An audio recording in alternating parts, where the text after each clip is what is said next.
Hey students, it's Anna Otto. I'm going to give you a quick recap of what was discussed during office time on September 30th, Wednesday. I actually have 4 students join me live, and I was so excited to see them and chat with them that I neglected to record what we talked about. So I wanted to do this recap so that students who aren't able to join us live still have the benefit of the information that we talked about. Okay, I have my Canvas site set to student mode so that it should roughly look like what you'll see when you log in.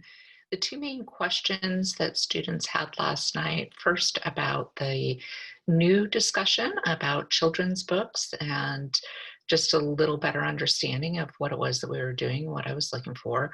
And then I showed them, just reminded them where to find the information for the last discussion. So starting here, modules, always the best place to start, in my opinion. And if we go down to look for the current module, we're into early childhood now, so module 5. Make sure that you read this information, module 5 discussion, children's books explanation. I tried to give a nice overview summary of what it was that I was wanting you to do.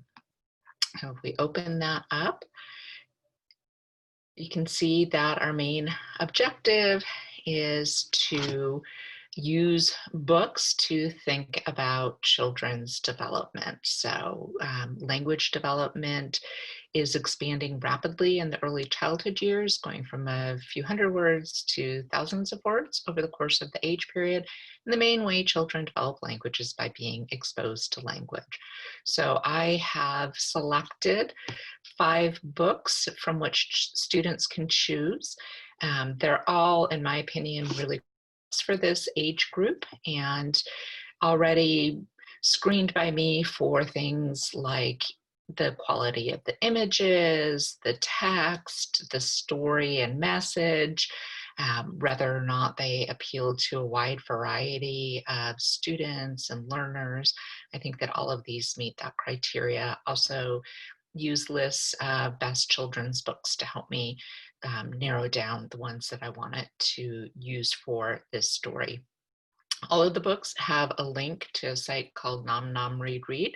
I wanted it to be the same site for all of the books so the students are getting a similar experience with their book. If you're lucky enough to actually be able to get a hold of a physical copy of a book and read it, that is fabulous, but I know that that's not necessarily possible for everyone right now, given the times we're in. So um, look through the books if you're not familiar with them. Watch the story. They're no more than, maybe 5 minutes max. Most of them are going to be shorter than that, just a couple of minutes. And choose your top couple of stories. The groups are limited so that they're not too big. So if a group fills up, a book fills up, then you'll need to go to another choice, another option. In terms of what I'm looking for, I give you my example down at the bottom. And so I use the book Flower Garden by Eve Bunting. I think it's a lovely book with very nice illustrations and kind of a nice simple text with some interesting features for kids. I like the diversity that's depicted. It centers around what appears to be a young family with a mom and dad and a little girl who appear to be Black or African American. But as they walk through the neighborhood, the dad and the daughter, we see a variety of different people, different colors, different ages. So I think that's just really nice to see, as well as different ages, old, young, etc. So when I'm having you do this, there is a group of books called Story Stretchers that are available for early childhood professionals to use classic children's stories and then expand them, build upon them with activities for the classroom. And so that's kind of the idea of what I'm asking you to do here, only I'm specifically asking you to think about activities in the context of the 3 domains and key things that are happening with development in each of the domains. And so the previous recording that I had on Monday was a quick overview of development in early childhood. So if you haven't looked at that, I encourage you to do so. Certainly read the text, certainly look at the content in the modules. I also included those age summary pages from our textbook, especially for those of you who are using the e-version of the text and don't have that, that can be a great tool. But starting down here with physical development. Physical development we know is about motor skills, fine motor, gross motor. We know that those are important skills that are developing and refining over the course of early childhood. And so a couple of the activities that I suggest you could use to build upon the Story Flower Garden are related to motor skills. So planting a flower, using some of that fine motor development, some of that sensory experience that kids might enjoy, and taking a walk, using those gross motor skills.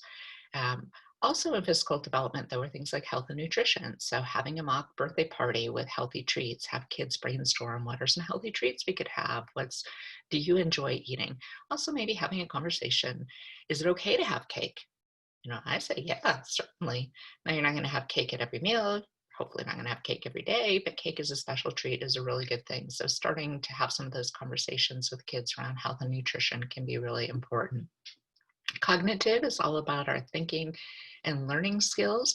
Certainly as kids move into this pre-operational stage, they're still not logical, but they're starting to make more sense of the world around them. They're starting to be able to use language regularly to interact with the world, and language and images to understand the world, starting to think through steps and the processes that they might be involved in. So you can see here in terms of cognitive ideas and the things I have that would tie into that, talking about the steps to plant a garden, um, and discussing the colors and the flowers on the center page. Depending on the age of the child, colors might be something new that they're working on, might be something they know really well, and you can start getting into some of the more fun colors.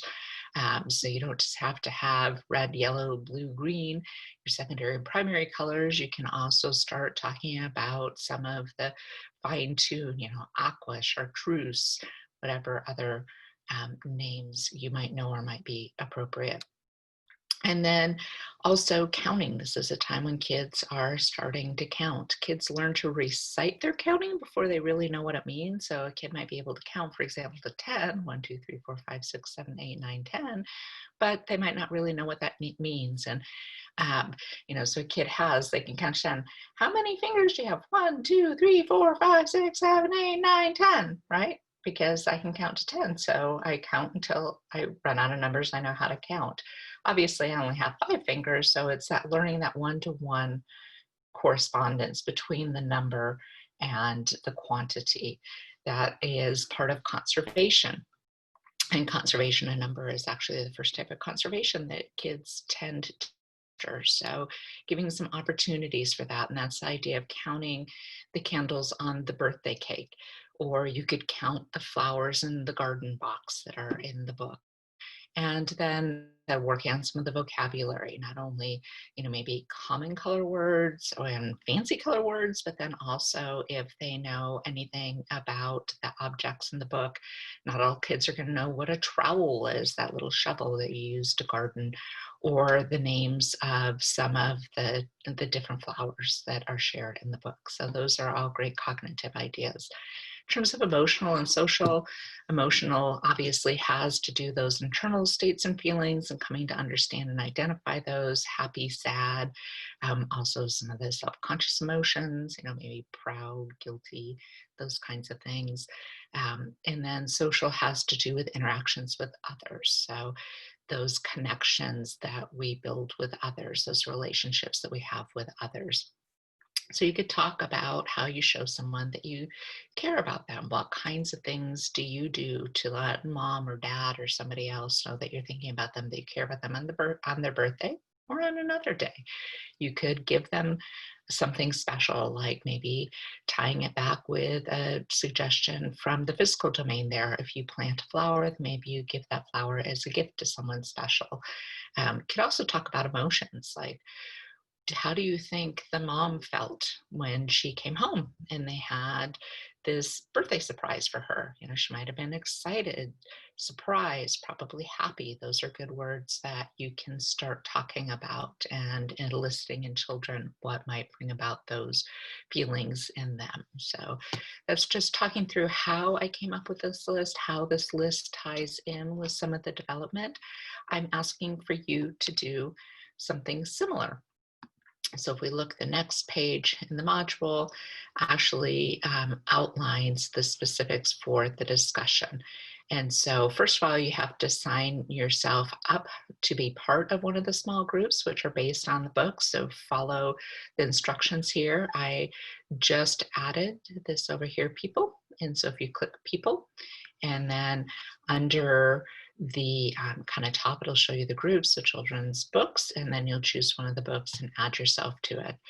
Hopefully that'll be pretty straightforward. If it's not, definitely reach out to me. The point is not to make you spend hours trying to figure out how to add yourself to a group.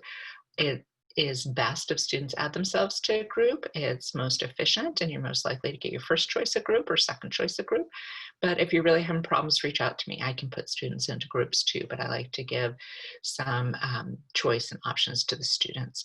So once you do that, then within your small group, by the 6th of October, so next Tuesday, I want you to think of at least 5 activities, 5 or 6 activities, including all 3 domains, of activities that you could suggest from your book or building upon the story in your book for children to tie in with development in each of the domains. So just like what we talked about on the last page.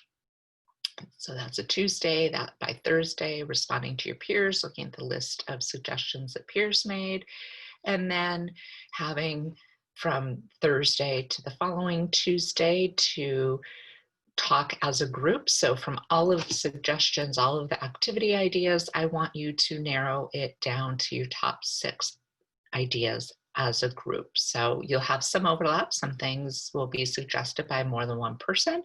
You'll have some activities that maybe one person came up with and others are like, wow, that's really good. I didn't think about that, but I really love that idea. So anyhow, have some back and forth, some dialogue. I had told the students last night, it's fine for that to all be in the discussion. It's fine to take it offline. If you take it offline, make sure that there's some way that you're capturing it for me. So maybe having a Google Doc or creating your own wiki page or something else that you might want to do, just so that I can see who is participating in the conversation. Obviously, I want to give the points to everybody who's participating in the group discussion. Now, participation might just be agreeing with what others are suggesting or seconding something that somebody has suggested. Somebody needs to step up and be group leader. It's really hard to have a group without a leader. So hopefully that will happen naturally. And then the very last step will be on the 20th to share out from the group and the group ideas to the wiki page that has been created. And the wiki page actually carries over. It's in module 6 just because of timing. A wiki page is a place where students can actually go and add information. So it's organized so that each of the books are identified, and then the group leader goes on and posts to the wiki page the activities that the group agreed were the top activities for that book. And then that way, everybody in class has a chance to see the types of activities that were suggested from each of the groups for each of the books. So hopefully that's all pretty clear and you have a better idea of what I'm hoping you'll do there. Obviously, if you have any questions, let me know. The other thing we talked about real quickly, going back out here to modules, if we look at our last module, the one that we just wrapped up, you can see here is the discussion about the video, the baby human to talk, the Zoom where I talked about the early learning, and then I added a page here, the to talk worksheet responses. So there's lots of great sharing in the groups, discussion about the different worksheet questions, but just to make sure that everybody's on the same page, I have posted slides that contain the answers for all of the questions in the worksheet. So there is some interest among students about bilingual development, not something we directly talk about in the text or we talk about in class, but certainly a very interesting topic. So I have a couple of links here for anybody that cares to explore those. That's all that I had, and that's what we talked about last night. Hope that that's helpful. If you have questions, let me know. Take care.